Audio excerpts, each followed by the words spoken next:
Welcome. So what we're going to do today is take a look at setting up equipment and a couple of the reports here in Timberline or Sage 300 Service Management.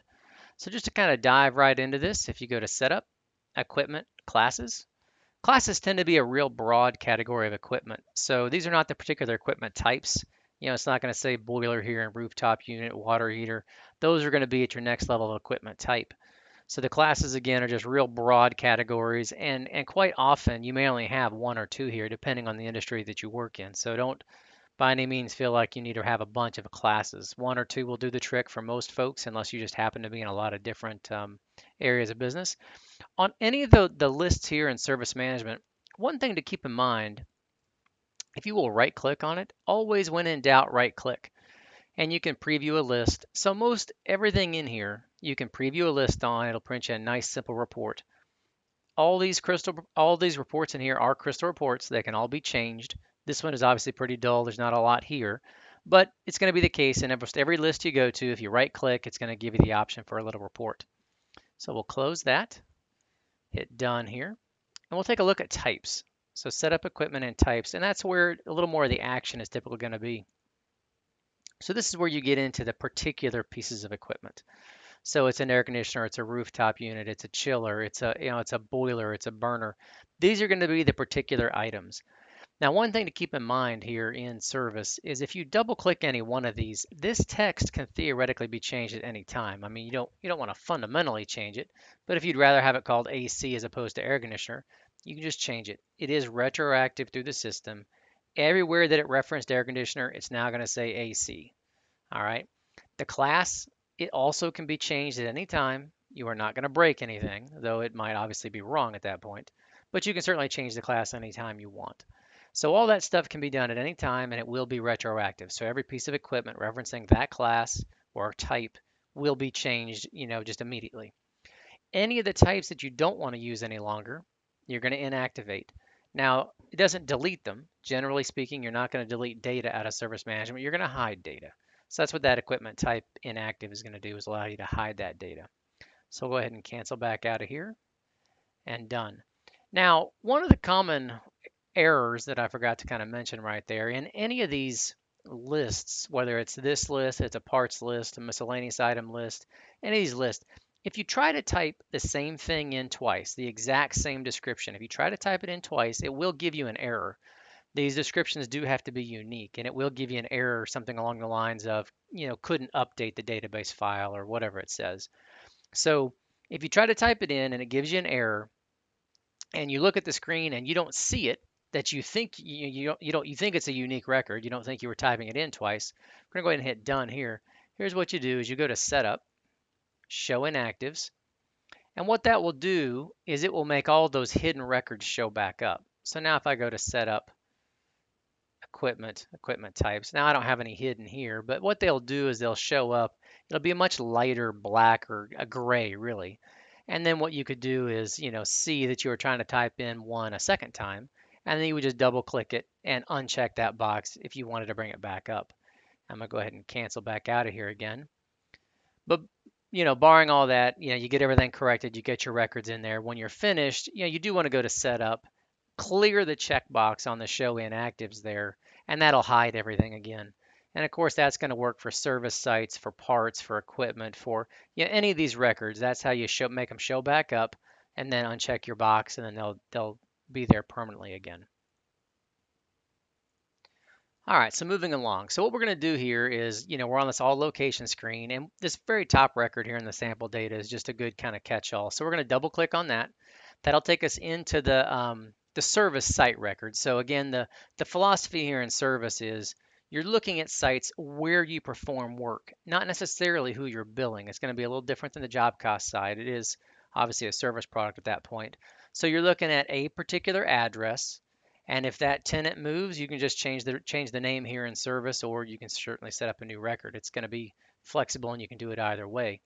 And so as you go through the tabs here, you'll notice in the top right-hand corner, new work order. Obviously, this is our work order screen, equipment, and our little deal changes to say new equipment, right? So we're going to go ahead and hit that one. We'll add a piece of equipment in here. Part number, typically you're going to leave that blank.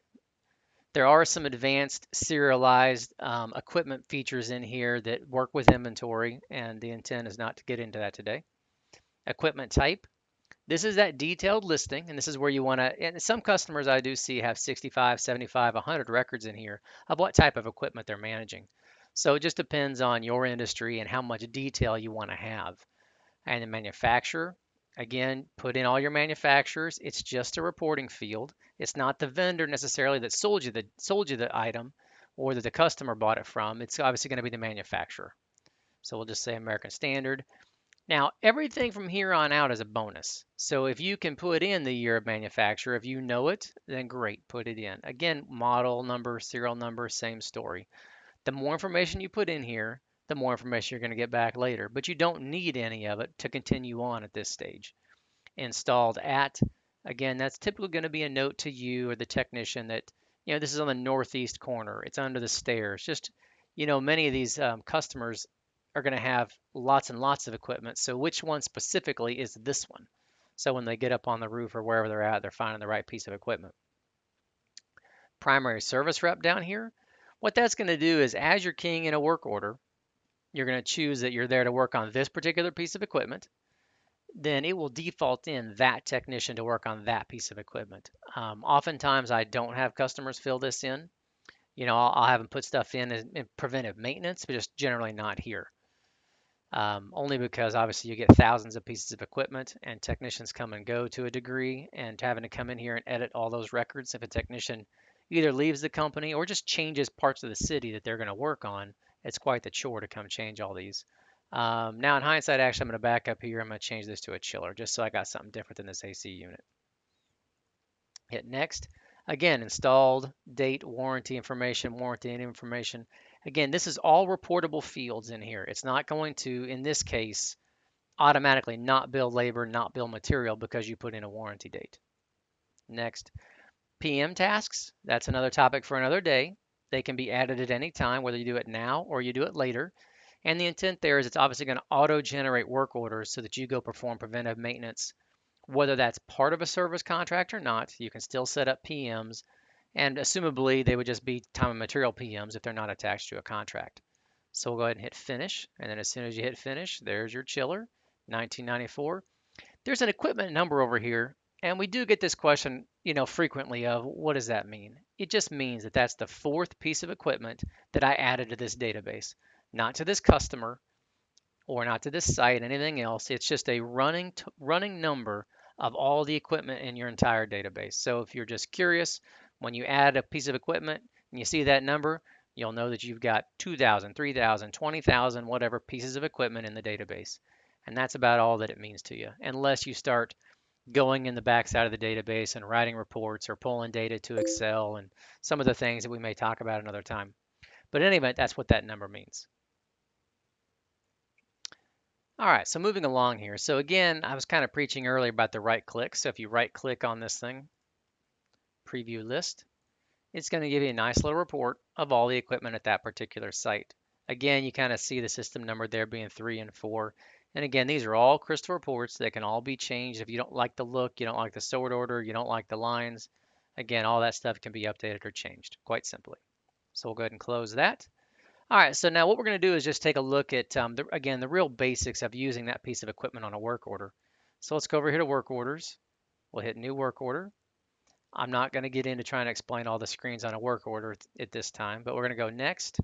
When you get into your general tab, this is where you're going to see what equipment are you there to service. Now, by all means, you can work on multiple pieces of equipment on a work order, but one is chosen as the default. So I'll select that one. If it were covered by a service agreement, that would drop in right beneath it. So we'll talk about the problem code. Again, in a little demo like this, I'll generally pick any problem code here. So these were typically I would preach, what did the caller tell us? And what do we want to tell the tech? All right.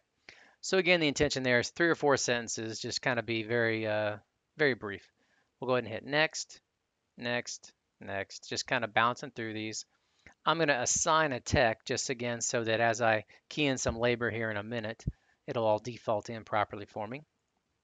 And then we're just going to not print that work order because that's not the point right now. All right, so I got a work order in here, 23197. We will double click on it. When we go to the register and we begin entering items, you see we got a trip charge in there already. And then the key thing is right here in the top right hand corner. So you see where it's got the piece of equipment. So that's already in there, and it's going to ask me for a unit cost. We'll put in $15 just for the sake of argument here. And then we'll enter a line of labor. Just going to tab through. We'll say labor. And again, just enter an hour or two, just again for the sake of argument on this demo. And then we're going to enter some miscellaneous material cost. And we'll just type in here material cost. 1. I'm going to say it cost us $45. And you see that marks up to 56. We'll hit enter again. So anyway, so we got 3 line items in there, and they're all attached to that particular piece of equipment. And again, you can change it to the proper piece of equipment if you want to get a little more detailed. We'll hit OK. Now, again, you'll notice we haven't billed that work order.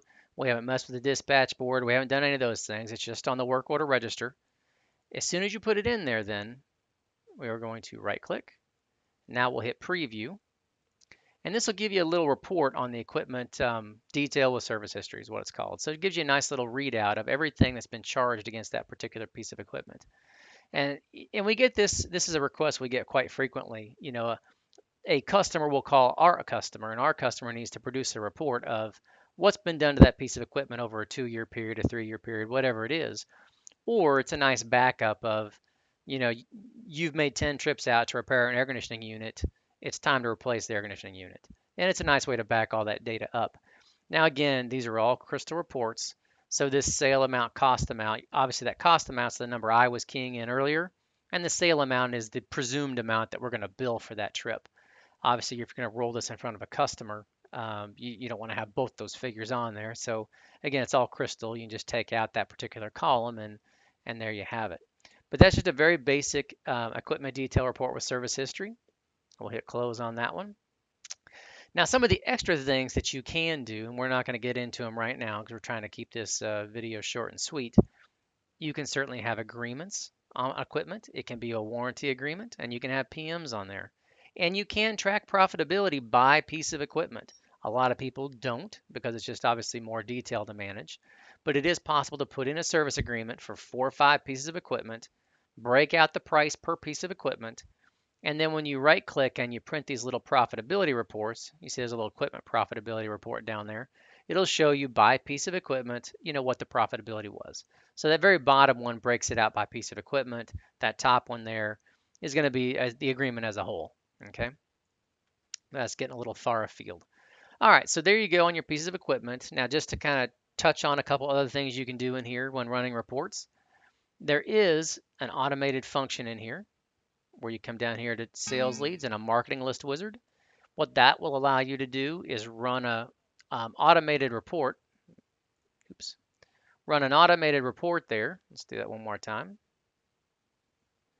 And go and pull out all the equipment with a certain install date or that you haven't been to service or whatever else. So that little marketing list wizard we'll probably cover in another video one of these days, but it allows you to go pull reports on that equipment. You can also pull it into Excel. Again, that's probably another video for another time to show you how to pull all that equipment to Excel and just, you know, browse on it, show all the American Standard air conditioners installed before the year 2000, and it'll give your salespeople something to do for a month. Now, all this equipment typically can be added through Sage Service Operations as well. So if your technicians have the, you know, the tablet or the internet-enabled device, they can go on site. They can go through, put in all the equipment for a customer. It will all come in here and update your database for you.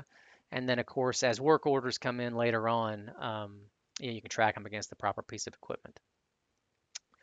So there we go. I think that's what I wanted to cover in today's brief demo here. So we're still under about 15 minutes, which is about right for a little training video. Thanks. Hopefully you enjoyed today's video, or maybe better yet, learned something. If you have any questions or ideas for future videos, please drop us an email at the email address there on the screen, support@dsgtecharc.com. We are a full-service consulting firm, generally working on service management, Sage Service Operations, Sage 300 and 100, and we do a significant amount of Crystal Reports work and personalized training.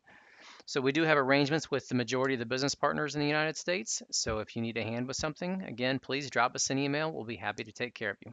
Thank you.